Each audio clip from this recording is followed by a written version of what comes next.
Баршаңызға қайырлы күн достар. Біз бүгін күнделікті шаймен ішетін өте дәмді печенье дайындайтын боламыз.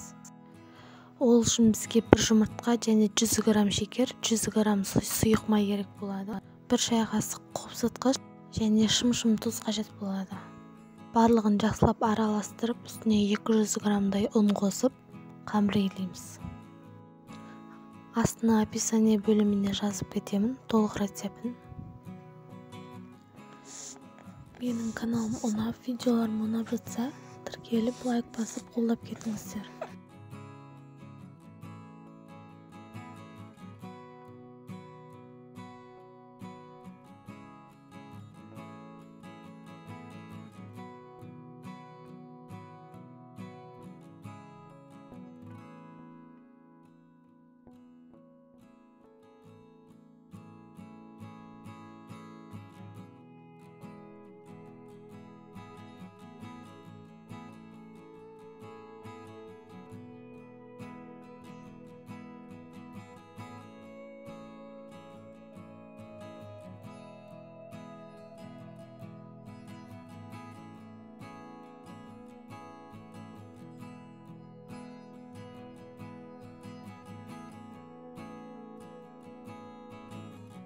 Екі 200 грамм ұн қосамыз, артық қоспаймыз, қатты болып қалады. Бізде осындай жұмсақ теста шығады.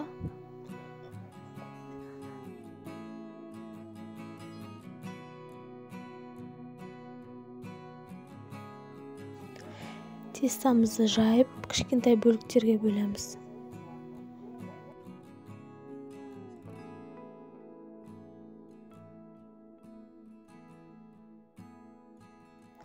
Мен үлкен 10 бөлшекке бөлдім. Домалақ пішінге келтіреміз. Табамызға қағазымызды төсеп, тестамызды жайғастырамыз.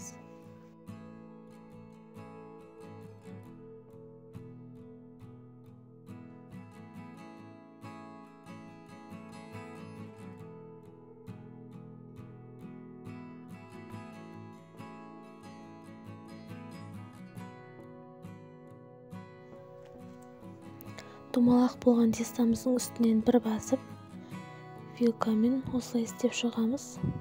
Видеодағыдай. Және бетіне құм шекерді сүйіп шықсаңыздар болады. Қызып тұрған печкамызға 15-20 минуттай салып аламыз.